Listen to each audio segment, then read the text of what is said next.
Good morning, students. Hello and welcome in our class. आप सबका स्वागत है इस क्लास के अंदर.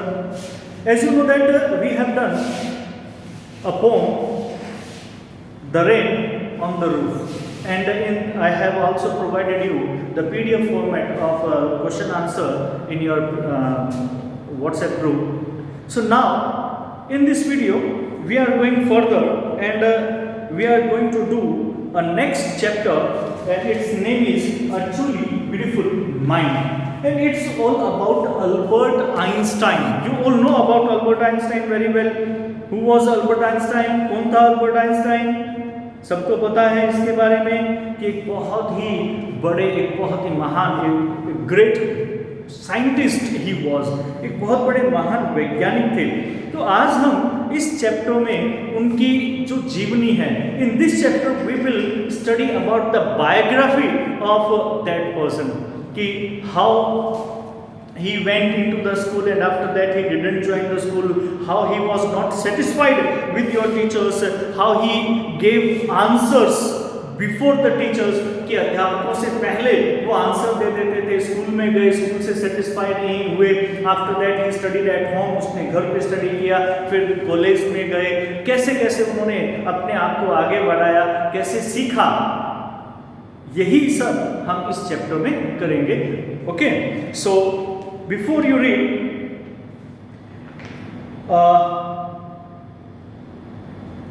we should know about Einstein, that who was Einstein. So we shall now read about a young German civil servant which took the world by storm about 100 years ago. So here we are talking about a person who Einstein was a person. Albert Einstein lived in German. He was a German, and once he saved the whole earth just because from a letter, a simple letter, कि उन्होंने एक simple letter से इस पूरी धरती को बचा लिया था एक बार, कि he took the world by storm about 100 years ago. We are talking about 100 years ago, 100 years पहले की बात हो रही है कि उन्होंने संसार को बचाया था. कि in the summer of 1905 the 26-year-old published in quick succession 4 groundbreaking papers. What he did in 1905, when he was just 26-year-old, he published a quick succession. Succession means in continuously 4 groundbreaking papers. He published 4 papers, means 4 articles in a paper. कि 1905 के अंदर ये 26-year-old जो chap था, यानी कि Albert Einstein थे, उन्होंने 4 जो आर्टिकल है वो उन्होंने छापे थे. किसके अंदर?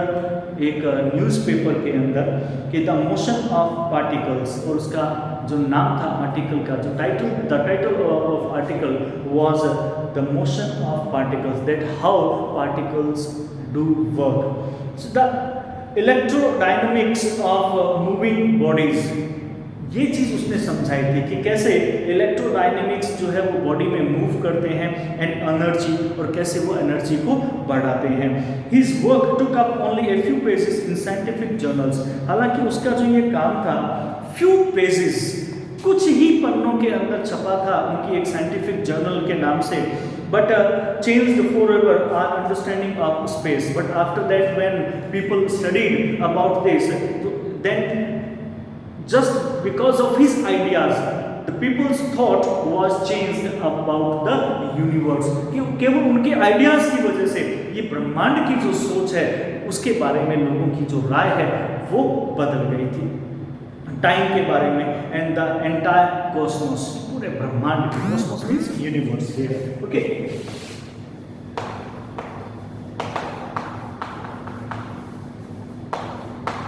cosmos means universe, and transformed the name Einstein into a synonyms of genius. And after that he transformed the names. After that people called him with Einstein.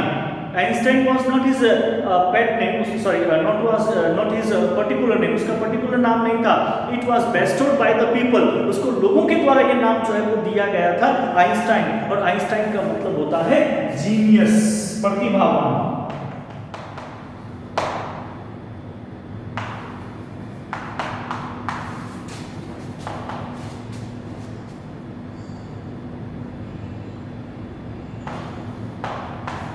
Genius.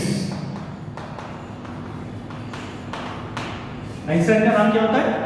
Einstein का मतलब जीनियस यानी कि प्रतिभावान।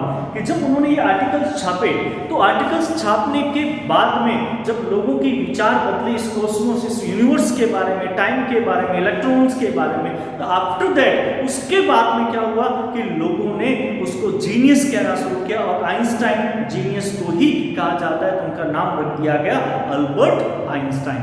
क्लियर है? So today we will do only first 2 paragraphs of this chapter, and after that we will do in our next video. Now, Albert Einstein was born on 14 March 1879 in the German city of Ulm. Okay, so he was born. When he was born?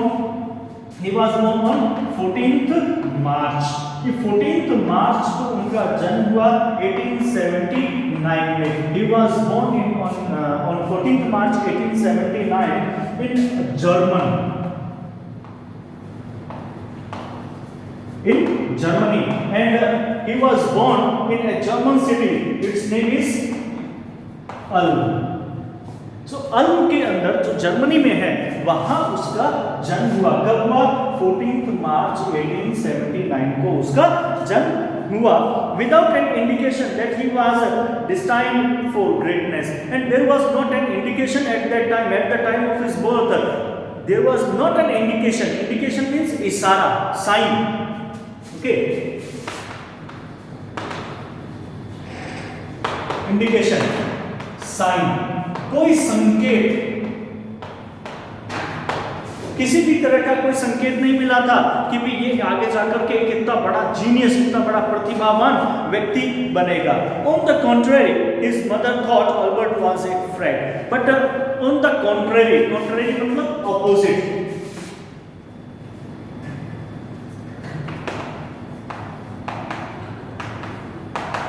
Opposite, opposite मतलब विपरीत, कि इसके विपरीत उसकी mother क्या सोचती थी? What was his mother's view or thought about Einstein?